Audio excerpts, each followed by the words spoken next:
Je pense que c'est une erreur par laquelle on passe quand on a un peu une vision qui est mon produit est tellement bon qu'il va se vendre tout seul. Je pense que si on demande à quelqu'un qui n'est pas, vous demandez à quelqu'un entre guillemets dont c'est pas le métier ou quelqu'un de lambda, qu'est-ce qu'un bon vendeur, on va dire c'est quelqu'un qui a de la tchatch. Alors que non, un bon vendeur c'est quelqu'un qui a de l'écoute. Ils prennent un peu une espèce de un ton de voix corporate et une attitude qui est genre en mode mais tu parles pas comme ça. Pas comme ça. Dans la vraie vie, pourquoi pourquoi t'es bizarre là en fait. Salut l'équipe, on est grave content de faire cette vidéo aujourd'hui. Je suis avec mon très cher associé Adams. Salut. On voulait parler de la mère des sujets en fait, hein. Finalement le truc le plus important et qui est selon nous un peu mis de côté. De côté, ouais. Je sais pas trop pourquoi d'ailleurs, c'est un sujet qui est un peu relayé. T'as une idée? Non, parce que je pense que c'est pas un sujet qui est fondamentalement tech et c'est un sujet que certains, à tort je pense, intellectualisent assez peu. On a une vision aujourd'hui du vendeur, puisque c'est de ça qu'on va parler, du vendeur, du commercial, qui est un petit peu erronée, parce qu'on reçoit des appels de commerciaux qui n'ont pas forcément énormément de choses à nous vendre, ou qu'on a déjà eu des expériences de vente qui n'étaient pas très agréables. C'est pas vu, contrairement à ce que nous on pense, comme un exercice qui est noble. Je pense que ça vient un petit peu de là. Ouais, ouais, complètement. Sûrement un biais culturel aussi un petit peu français. Je suis pas sûr qu'aux États-Unis ça soit pareil. Donc voilà, pour toutes ces raisons, on s'est dit qu'on avait envie de parler de ça. Nous, c'est un peu notre quotidien à The Quest, d'accompagner les entrepreneurs à mieux performer dans leur rôle de vendeur. Et on a identifié un peu sur ces 4 dernières années des patterns d'erreurs qui étaient conscients ou inconscients que faisaient souvent les entrepreneurs quand ils abordaient le sujet de la vente. Et on s'est dit qu'on allait les lister, faire une vidéo où on parle un peu de ces 10 grandes erreurs qu'on a séquencées en un peu 3 grandes familles. Tu as des erreurs un peu d'approche, de mindset, on dirait, vis-à-vis du sujet de la vente en tant que tel. On va voir plus des erreurs de posture et enfin des erreurs un peu techniques sur des compétences concrètement de comment devenir un meilleur vendeur. Et donc l'idée c'est qu'on parle de ça un peu en discussion ouverte ces sujets et qu'on aborde comment mieux appréhender la discipline. Ouais, ça t'as tout dit. Et l'idée c'est un petit peu de voir, on va dire, comme tu l'as dit, d'un point de vue mindset, aller de l'approche à vraiment voilà, ce moment où j'ai un prospect ou un client potentiel en tout cas en face de moi et avec des erreurs un peu plus techniques qui reviennent souvent sur lesquelles on va essayer d'apporter des solutions très concrètes que vous pourrez appliquer en call dès demain. Et finalement, mieux vendre. C'est parti ?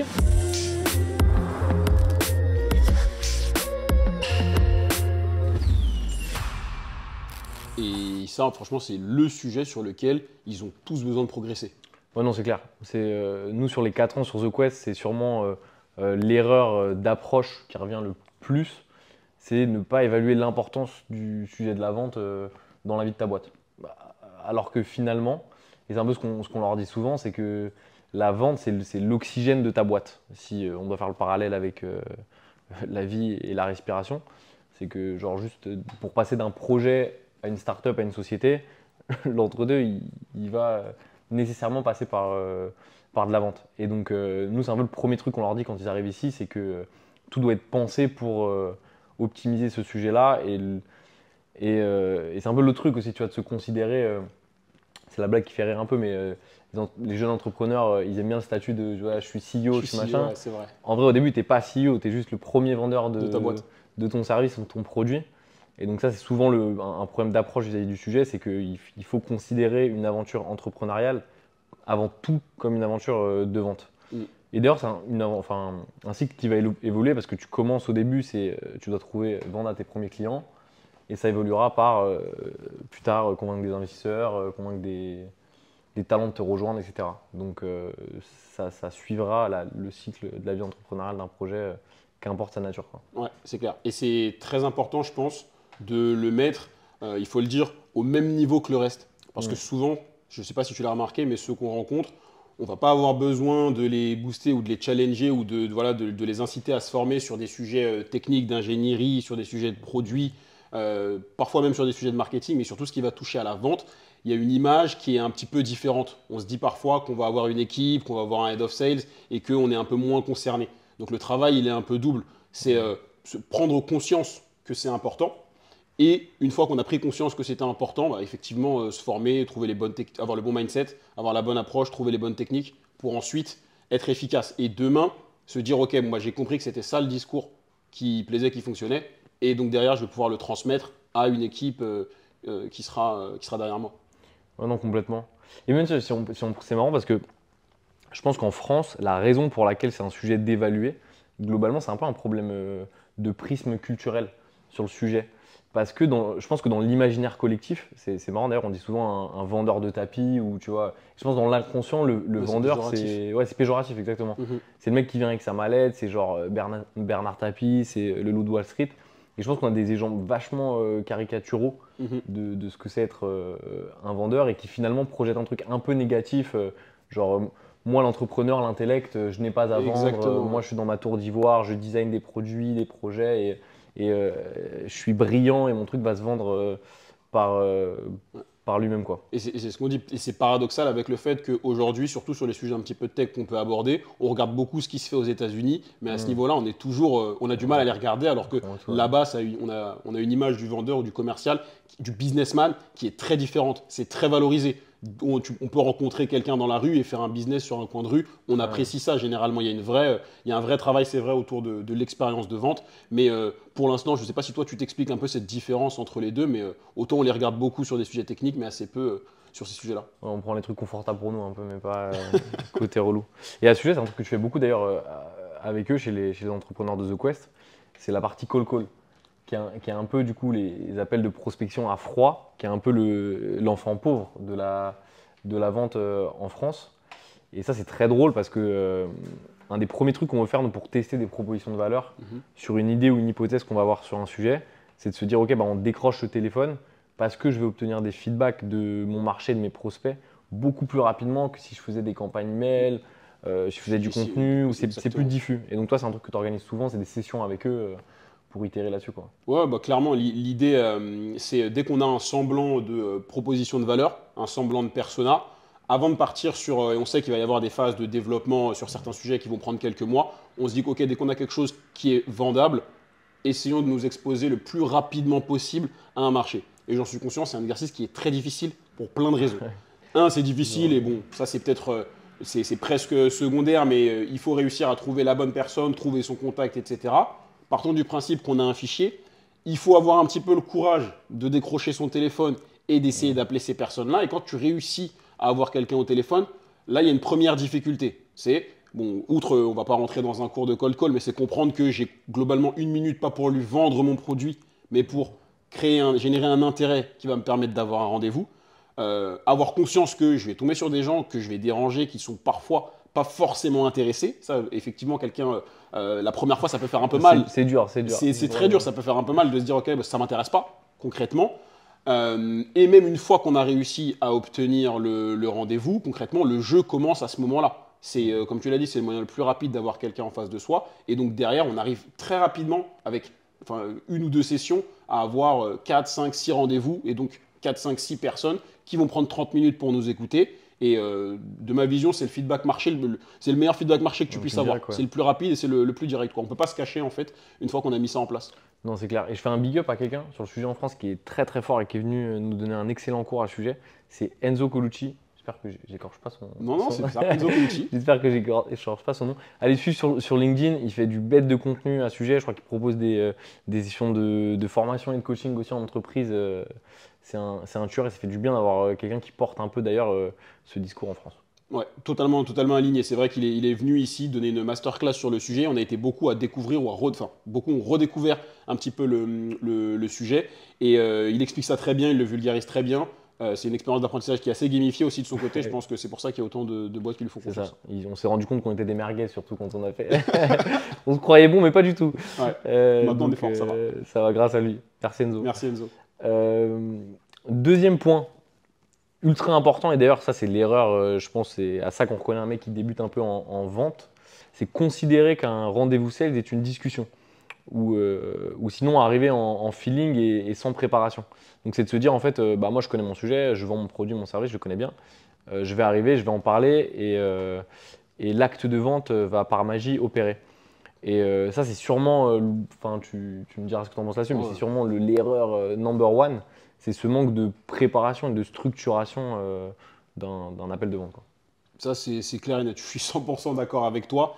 Et je pense que c'est une erreur par laquelle on passe quand on a un peu une vision qui est mon produit est tellement bon qu'il va se vendre tout Mm. seul. Avoir un rendez-vous avec quelqu'un, j'ai envie de dire, avoir un pied dans la porte. On a généré un certain intérêt, on a quelqu'un en face de nous. Maintenant, derrière, le travail on mettra le terme qu'on veut, hein, de séduction, de persuasion, il commence seulement à ce moment-là, en fait. Et c'est Complètement, la ouais. préparation qu'on va réussir à mettre en place. Et tu pourras nous le détailler juste après. C'est la préparation qu'on va avoir en amont et donc ce qu'on va réussir à dérouler pendant ce premier entretien qui va vous permettre de savoir assez rapidement si vous allez pouvoir signer ce client ou pas. Ouais, c'est exactement ça. Et l'autre sujet qui est lié un peu à ça et que les gens sous-estiment sur les appels de vente, c'est que c'est une discipline, mine de rien, qui est liée à ton énergie. Donc, c'est ta capacité d'écoute, ta capacité d'empathie, ta clarté dans ton discours.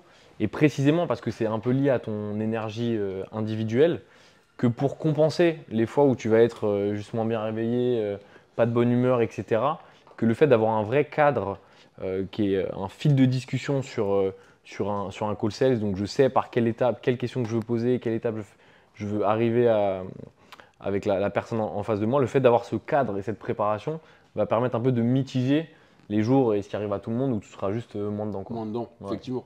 Ouais. Et aussi, tu vois, au-delà au-delà d'avoir la mauvaise approche et de penser que c'est une discussion, derrière, plus que de se dire, OK, je sais que c'est plus qu'une discussion, il faut toujours avoir un objectif. Qu'est-ce que je veux tirer de ce premier échange ou de ce deuxième échange? Est-ce que je viens pour avoir le maximum d'informations Mm. et derrière pouvoir adapter ma proposition? Est-ce que c'est déjà la deuxième ou la troisième fois que j'échange avec lui, donc j'ai déjà emmagasiné suffisamment d'informations et donc aujourd'hui je dois lui faire comprendre que j'ai la meilleure proposition pour répondre à son problème. C'est un véritable exercice. Il ne faut vraiment pas arriver en call, j'ai envie de dire, 2 minutes avant et se dire que ça va le faire. C'est, souvent on dit ouais mais j'ai déjà eu des calls où j'étais pas très préparé et c'est quand même Mm. passé. Effectivement, ça peut arriver, mais sur À 100 l'échelle, échanges, ouais. À voilà l'échelle, ça exactement. fonctionne pas. À l'échelle, ça fonctionnera pas. Donc le BABA que vous pouvez faire, en tout cas si vous démarrez dans l'exercice, c'est un outil qui est très simple et efficace là-dessus, qui s'appelle le plan de découverte. L'idée, et vous devez avoir un peu d'ailleurs cette approche vis-à-vis de ça, c'est que votre premier rendez-vous avec un prospect, le jeu, ça va être de récolter un maximum de données sur son besoin, son contexte, sa réalité, et surtout c'est quoi sa situation cible et pourquoi aujourd'hui il prend un rendez-vous avec vous.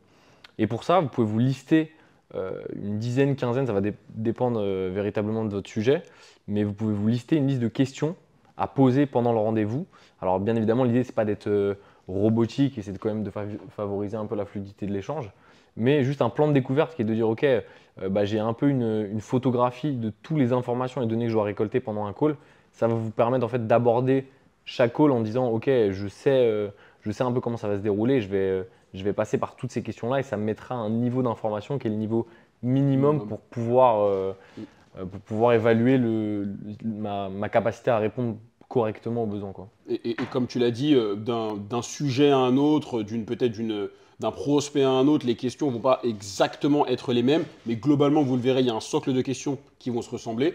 Et si vous n'avez pas forcément d'idée, bon, outre le fait qu'on a pas mal de ressources sur ça, dites-vous que l'objectif, c'est de savoir un peu quel est son passé, quel est son présent et quelle est sa situation future désirée.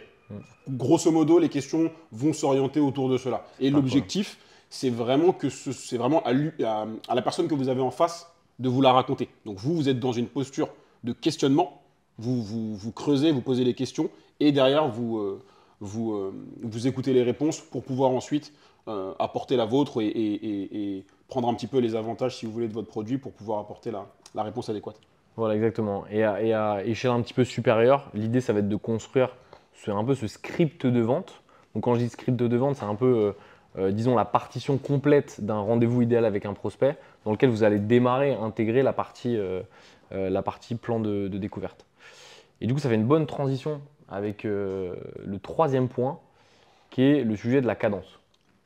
Ouais, mettre du rythme. Ouais. Là-dessus, l'erreur qu'on observe, c'est qu'il faut comprendre un truc fondamental, c'est que la vente, c'est un processus itératif. Donc, à la fin de la journée, c'est pas un sujet théorique. Et si tu veux être meilleur en vente, il faut passer des centaines et des centaines. Il faut en manger énormément. Et pour ça, c'est aussi l'autre erreur qu'on observe chez des vendeurs ou des entrepreneurs débutants, c'est le manque de rythme et de cadence qu'ils mettent sur leur cycle de vente, tout simplement. Ouais, et en fait, souvent, on a un peu cette erreur qui est de se dire, ok, bon bah, et c'est un peu lié un peu au cycle de vie de votre entreprise. Au début, ils sont plutôt conscients que pour aller chercher des clients, il faut mettre pas mal de rythme. Mais l'erreur qui est commise le plus souvent, c'est de se dire, ok, bon bah là, je suis à un niveau, on va dire, de signature qui est intéressant et qui est bon pour moi, je peux m'arrêter. Au contraire, il faut vraiment, genre, je dirais presque qu'il faut faire l'inverse. Concrètement, euh, que ce soit de la prospection ou en tout cas les éléments qui vont vous permettre de vendre, comme tu l'as dit, c'est un processus itératif. De ma vision, il faut le faire en continu. Il ne faut surtout pas ralentir ou s'arrêter au moment où on a l'impression d'avoir atteint sa situation cible. Alors bien évidemment, si vous êtes, c'est un exemple, hein, vous êtes au début, vous allez peut-être vous dire qu'au niveau de votre acquisition, on va passer par beaucoup de prospection et un petit peu de contenu, et plus vous allez progresser et les rôles vont peut-être un peu s'inverser. Vous avez une base de clients, on parle un peu plus de vous, vous allez avoir de l'inbound, pardon, votre contenu va commencer à faire écho et donc on viendra plus vous parler, mais pour autant, vous devez toujours avoir un temps, comme je le dis, hein, que ce soit vous ou vos équipes, un temps, une ligne consacrée à la prospection. Pour toutes les raisons qu'on a vues. Demain, si vous faites bien votre travail, vous allez avoir plus de gens qui vont venir vous parler, peut-être parce qu'ils seront déjà convaincus, et c'est très bien. Mais vous devez sans cesse vous dire, ok, je vais aller conquérir de nouveaux marchés, je vais aller parler à des personnes qui ressemblent à des clients que j'ai déjà eus. Comme ça, je vais pouvoir peut-être signer mes deals un peu plus facilement. Ça, c'est vraiment un sujet de mindset, hein, on est au cœur du sujet. Ayez vraiment en tête que c'est un processus qui ne doit jamais s'arrêter dans le cycle de vie de votre entreprise. Ouais, c'est clair. Et en plus, quand tu dis ça, ça me fait penser, d'autant plus, si tu es sur un sujet un peu d'innovation, ou tu es sur de la startup pure, où du coup, tu essayes de craquer un nouvel usage, tu as une proposition de valeur qui est un peu différente, tu n'es pas sur une vente de service, disons, un peu classique, tu as quand même un sujet d'être super intime, en fait, avec ton marché.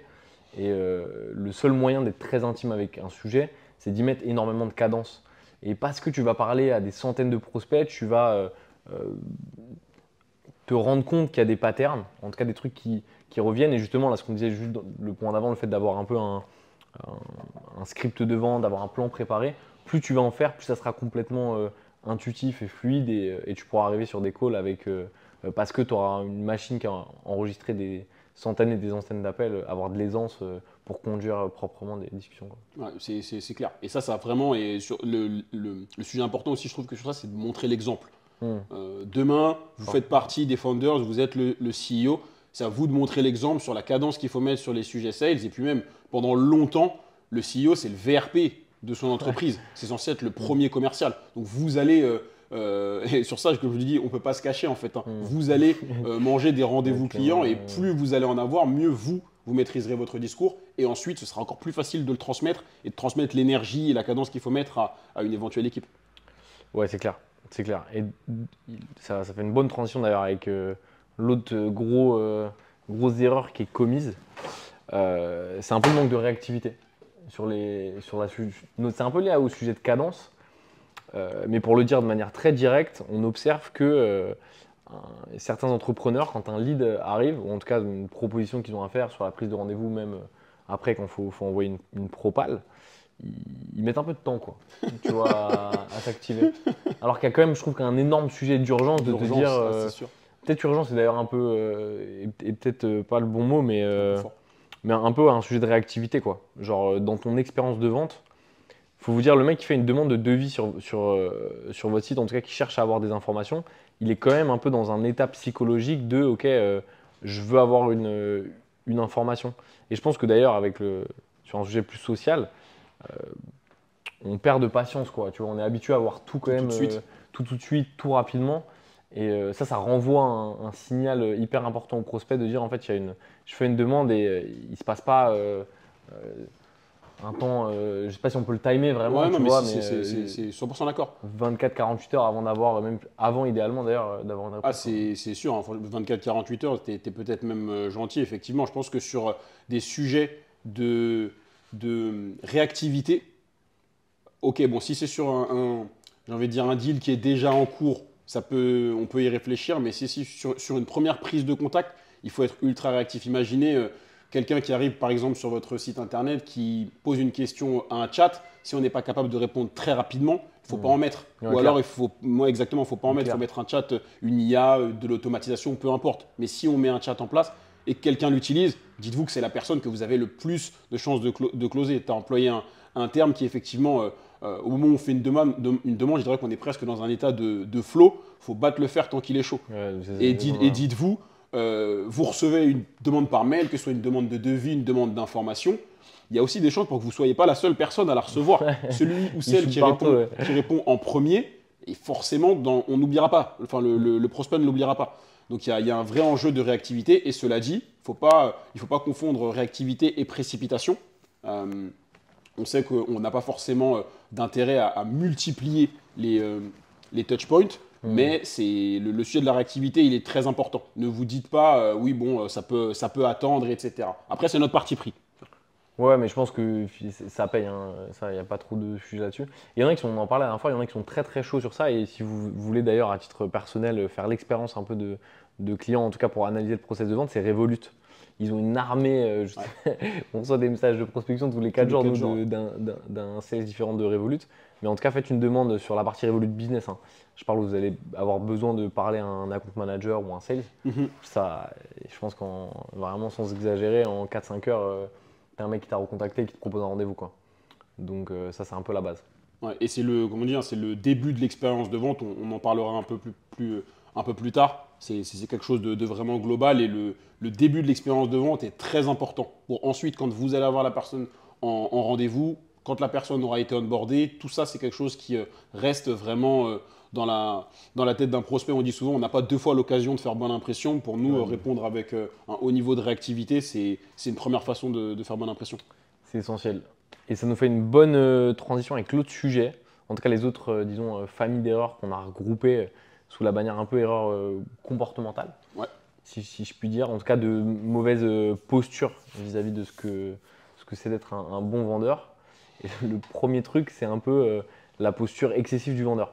On en parlait un peu là dans l'intro, sur la caricature qu'on a justement du vendeur. Je pense qu'il y a je vais faire un anglicisme, une misunderstanding, une incompréhension. Une incompréhension, en tout cas un décalage entre ce qu'est être un bon vendeur et ce qu'est réellement un vendeur dans le monde de la vraie vie et du réel. Et donc ça là-dessus, c'est un truc qu'on voit tout le temps. C'est justement cette posture excessive d'arriver dans un call avec un peu l'état d'esprit de dire voilà, je dois vendre ma solution, je dois vendre mon produit. Et du coup, je ne suis pas dans une posture un peu qui est, nous, la posture qu'on parle souvent, qui est la posture de docteur, qui est plus de dire ok, je suis là pour faire un diagnostic de quelqu'un en face de moi, je suis là pour comprendre intimement c'est quoi son problème, c'est quoi son besoin et quel serait le remède ou le traitement le plus efficace vis-à-vis de ça, quoi.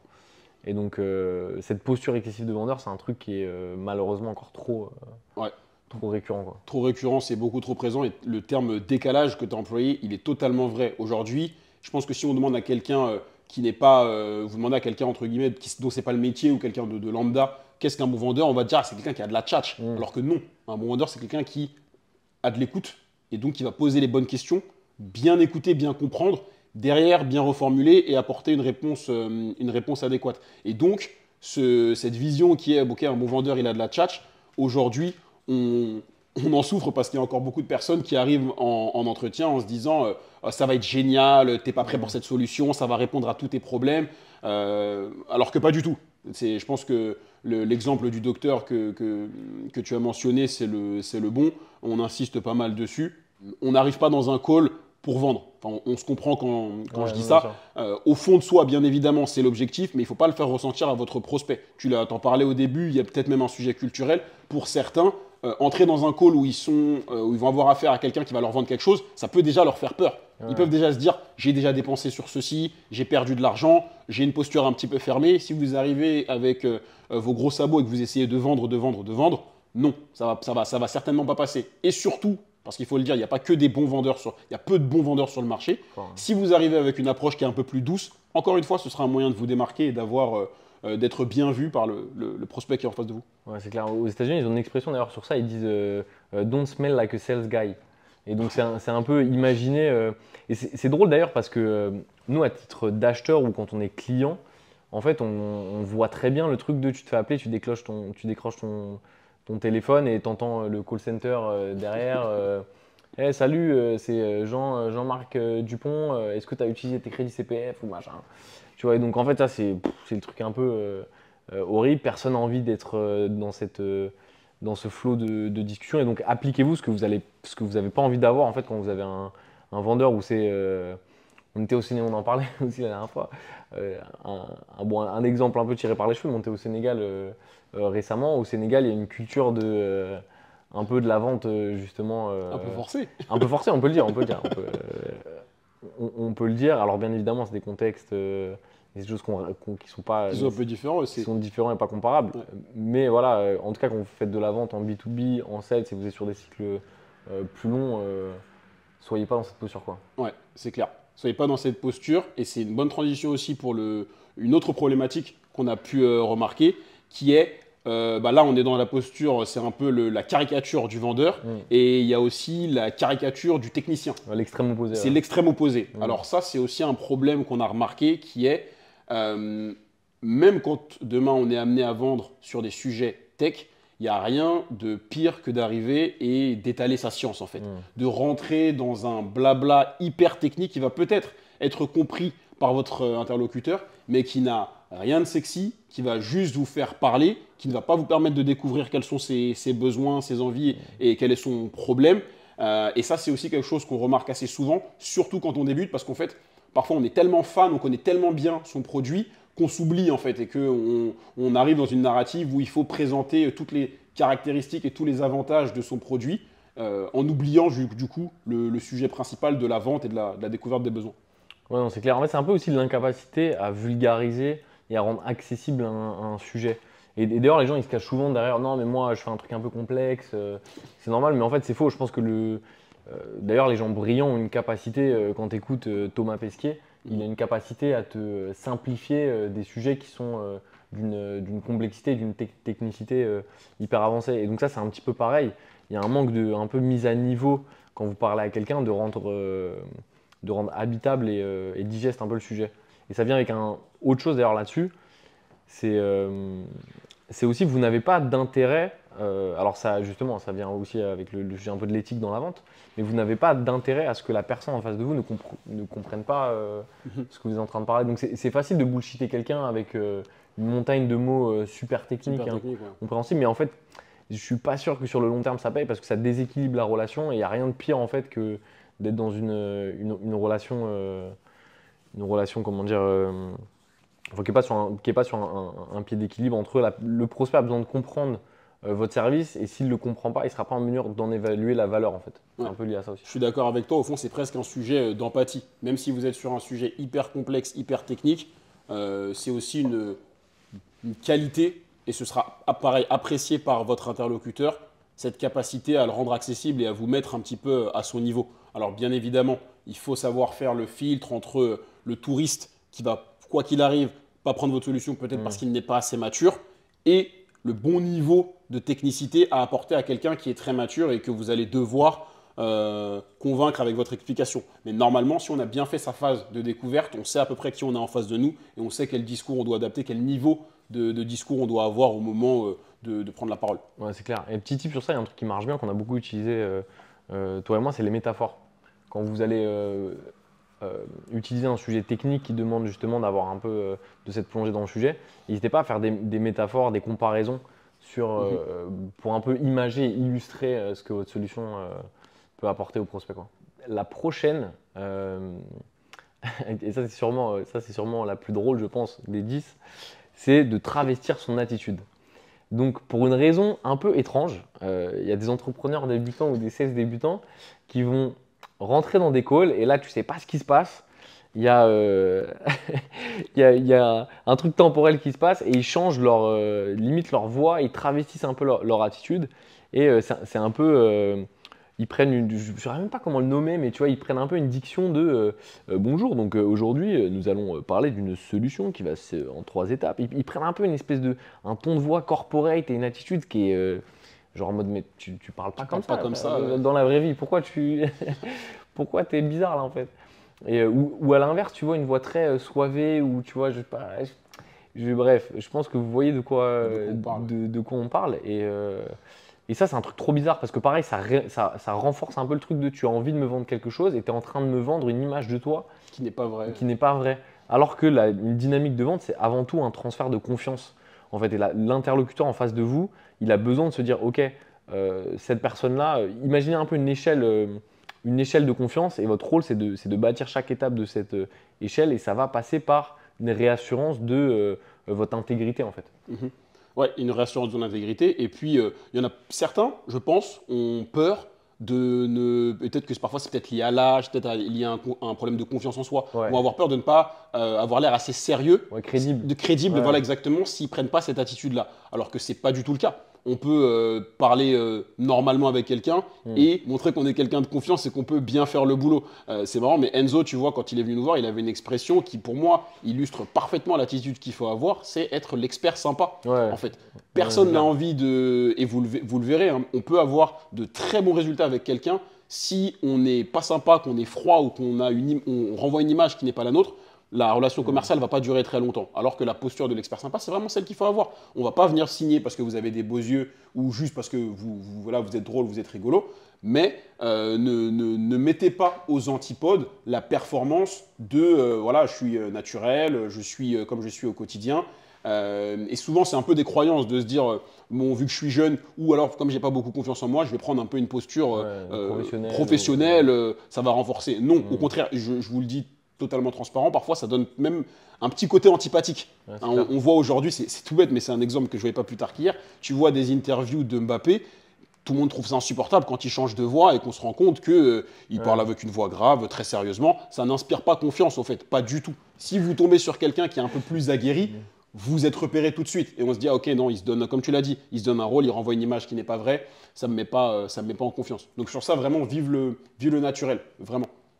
Ouais, et c'est marrant parce que du coup, il y a un inverse aussi dans lequel il ne faut pas tomber, c'est l'excès d'amicalité ou de familiarité.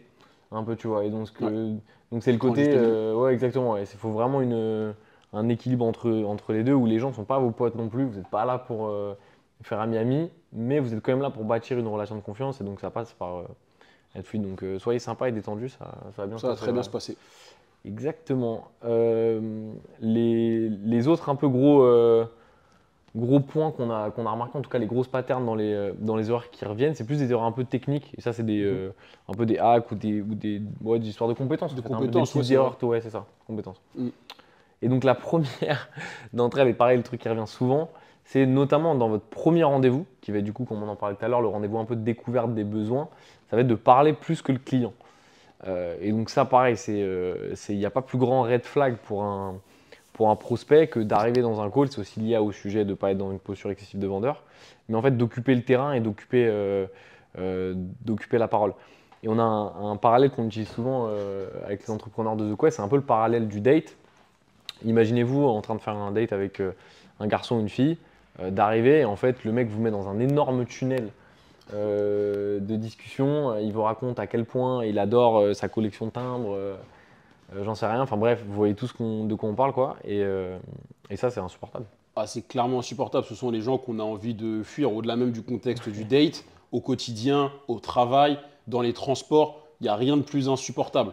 Un, ça fait fuir, et deux, à l'inverse, poser des questions à vos prospects, ils adoreront ça. En fait, ça c'est quelque chose d'humain, les gens adorent parler d'eux. Donc vous vous en rendrez compte. Un, ça jouera sur quelques critères qu'on a déjà évoqués avant, la sympathie, etc. Deux, vous en apprendrez beaucoup. Et surtout, ça va vous donner énormément de billes pour faire une proposition qui sera vraiment adéquate. Donc la meilleure chose, c'est vraiment de ne pas être dans une posture de voilà, c'est moi qui tiens la parole et c'est moi qui mène la discussion. Il faut vraiment être dans une posture d'écoute, de confirmation. Ok, donc si j'ai bien compris, alors je ne me trompe pas, donc de ma compréhension, être dans une posture de reformulation et ensuite être dans une posture éventuellement de proposition. Mais ce n'est pas à vous de tenir la corde et d'avoir une discussion au final comme si vous étiez devant un miroir, quoi. Ouais, non, complètement. Et d'ailleurs, pour donner un peu des proportions, bon, bien évidemment, ça reste de la théorie, mais c'est un peu un 80-20, quoi. Sur un R1,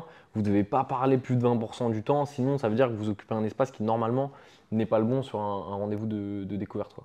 Et comme tu le dis, vos interactions, enfin les moments où vous allez prendre la parole doivent être des moments de synthétisation de la compréhension que vous en avez. Donc c'est OK, on est bien d'accord que ton contexte c'est ça et que c'est la situation où tu veux arriver, c'est celle-là et voici ce que tu as essayé qui n'a pas marché. On est d'accord avec ça. Et même le fait de le reformuler, d'ailleurs, on est d'accord, c'est de réappuyer, de réassurer la personne sur, et de renvoyer le signal de regarde, je t'ai bien écouté, j'ai bien compris tes besoins, je te les ai synthétisés. Est-ce qu'on peut avancer dans notre discussion quoi. Ouais, et ça, franchement, ce dernier point, il est hyper important parce qu'on ne s'en rend pas compte. Il y a vraiment peu de vendeurs qui le font. Ouais. Demain, vous faites ça, vous allez vous démarquer. Vous allez avoir un prospect qui va sortir du call en disant « Ah waouh, il m'a écouté quoi. Franchement, si j'avance avec eux, je sens qu'il s'est investi de mon problème. Il a compris et voilà, ils ont vraiment envie de m'aider. » Donc ça, c'est quelque chose qui est… c'est pas si difficile à mettre en place d'ailleurs en termes de technique concrètement. C'est vraiment simple à appliquer et c'est énormément valorisé par vos prospects. C'est ça. Moins vous allez parler, plus vous allez vendre. C'est un peu le truc à retenir. 9e point, et pas des moindres, celui-là, et qui est une erreur un peu technique aussi classique, c'est sur la partie de l'offre. Donc là, souvent, il y a des entrepreneurs débutants qui vont bien faire le début, une belle découverte des besoins, justement, qui ne vont pas trop prendre l'espace, pas trop parler, être dans la bonne posture, mais au moment d'amener l'offre, ça coince un peu. Ouais. Et donc ça, il y a plusieurs problèmes à ce niveau-là. C'est pareil, de ne pas comprendre que une bonne offre, en fait, c'est une offre qui va renvoyer le message que votre proposition, c'est le véhicule pour amener le prospect en face de vous, de la situation dans laquelle il se trouve et la situation désirée. Et donc, votre offre, imaginez que vous êtes, votre prospect il est à Paris et il va aller à Marseille, votre offre, ça doit être le TGV direct et vous devez lui proposer ce ticket-là, quoi. Et en fait, parfois, malheureusement, dans la manière d'amener l'offre, il y a des entrepreneurs qui vont être tellement, c'est pareil, c'est lié à ce que tu disais tout à l'heure, amoureux de leur solution, qui vont venir pitcher en fait, un peu viser à côté, quoi, finalement, des éléments qu'ils devraient mettre en valeur. Ouais, t'en as qui vont venir pitcher, par exemple, purement leur produit ou leur solution, leur dire à quel point il est merveilleux, au lieu plutôt de parler des avantages, ou au lieu d'essayer de comprendre, ok, donc j'ai mon produit, je travaille dessus au quotidien, je sais à quelle problématique il peut répondre, et donc l'enjeu, c'est plutôt de rapprocher ce que vous aura dit votre prospect des avantages que peuvent procurer votre produit. Il faut un petit peu l'adapter à chaque fois. Au final, vous allez souvent réussir à définir 2-3 personas et donc avec 2-3 problématiques qui reviennent, mais c'est hyper important de ne pas amener son offre simplement en parlant des qualités, des fonctionnalités de son produit. Il faut toujours essayer, de les rapprocher de ce qu'on vous aura dit. Et le deuxième pattern qu'on peut remarquer, c'est aussi concrètement l'annonce d'un prix. Alors, nous, on l'a vu, mais ça, c'est pour le coup, bon, j'en viens à me dire que c'est une erreur normale, mais sur lequel il faut vraiment essayer de travailler, c'est l'annonce de prix timide ou suivie d'une surjustification.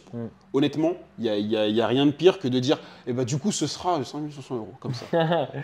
Non. D'en avoir honte, en fait. Il ne faut pas du tout en avoir honte. Ça aussi, pareil, c'est un biais un peu psychologique. Ça va jouer sur la perception que votre prospect peut avoir, sur la confiance que vous avez en votre prix, en votre produit. Et il y a quelque chose que tu dis souvent aux entrepreneurs qui est très vrai.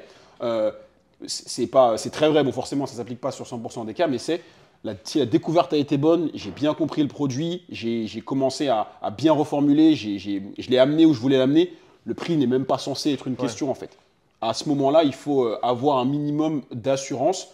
Je ne veux pas être vulgaire, mais donc je le dirai correctement, mais c'est vraiment, on annonce son prix et on se tait.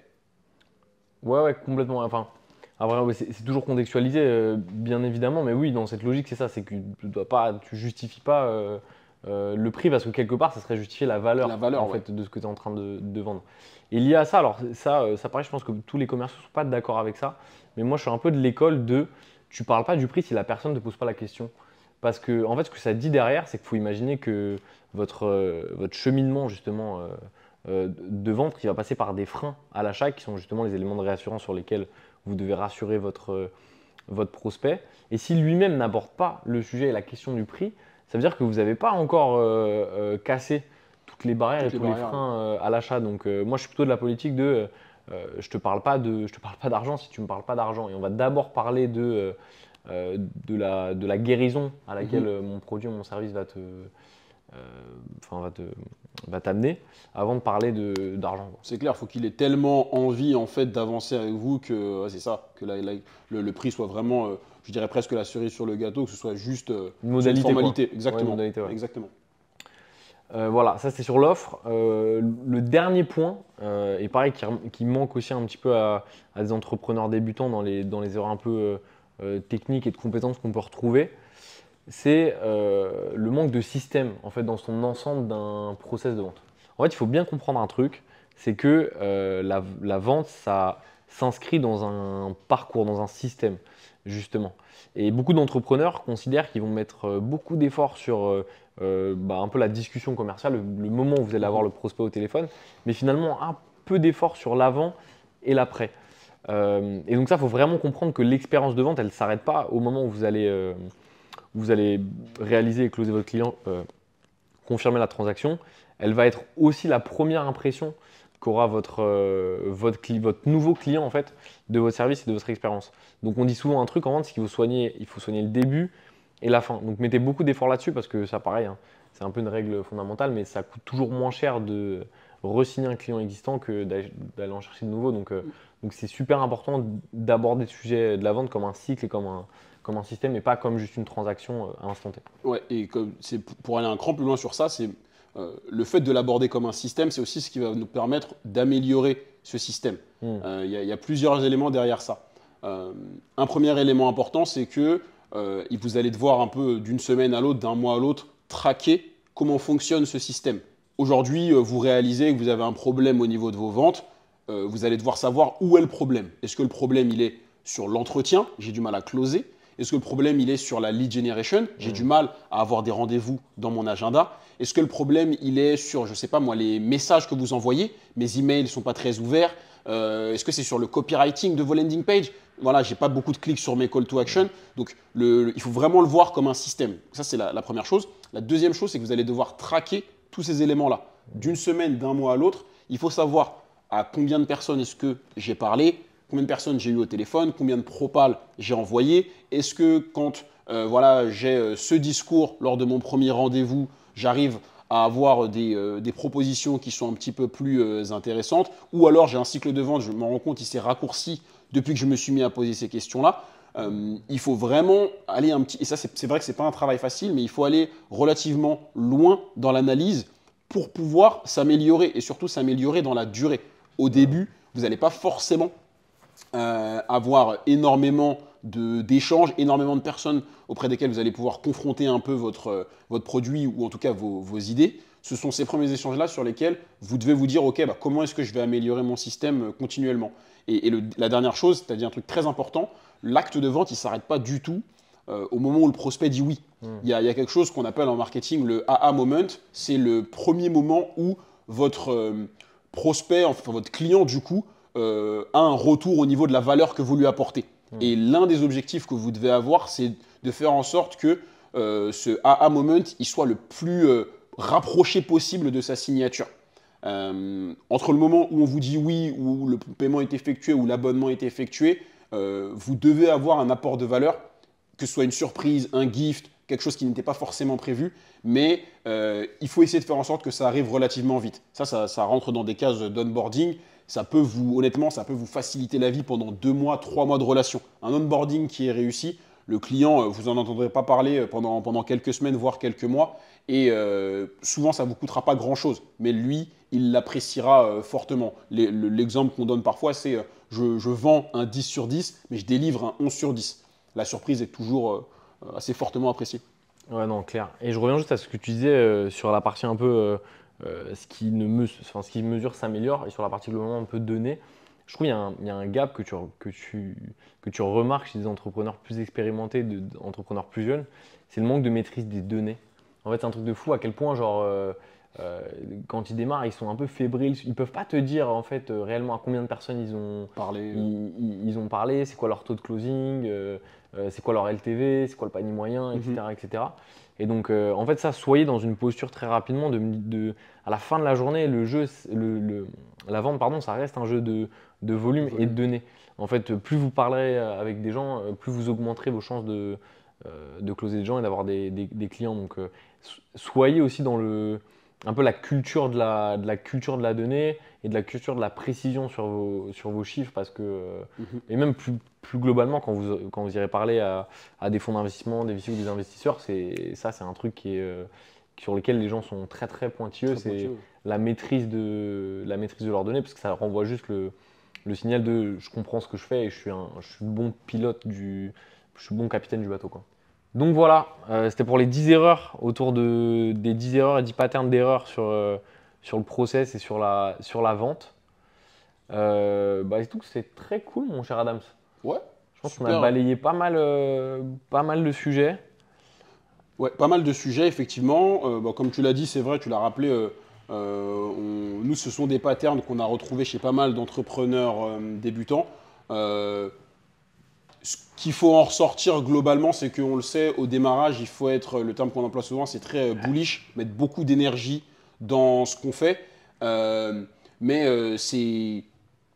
y a quand même quelques points de méthode qui sont assez faciles à appliquer et qui vous permettront en fait de très vite passer de palier et de très vite en fait augmenter de niveau. Donc là, on a parlé un petit peu de l'aspect mindset. Il faut avoir en tête que la vente, c'est quelque chose d'important. On a parlé aussi un peu de l'aspect posture/comportement. Lorsque j'ai quelqu'un en face de moi, il y a des attitudes à avoir et qui vont lui faire comprendre que je suis quelqu'un de confiance. Et après, on a parlé aussi de la technique. Pareil, quand j'ai quelqu'un en face de moi, il y a des skills à avoir concrètement en tant que tout le monde ne naît pas vendeur. Et on sait que parmi ceux qui nous regardent, il y a pas mal d'entrepreneurs qui sont un petit peu tech. Ne reléguez pas ça au second plan, c'est important et vous le verrez, ça va vous permettre vraiment d'atteindre un autre niveau très rapidement. Et le dernier point aussi, de faire venir du monde dans votre aventure. En progressant sur ces sujets-là, vous arriverez encore mieux à parler de votre projet et à être de plus en plus convaincant. C'est ça, devenez des bons vendeurs, l'équipe va changer. Et je pense qu'on va en reparler un peu sur la chaîne YouTube parce que, encore une fois, c'est un sujet un peu sous-exploité. On a encore beaucoup de choses à dire sur le thème, donc abonnez-vous si vous voulez progresser sur le sujet.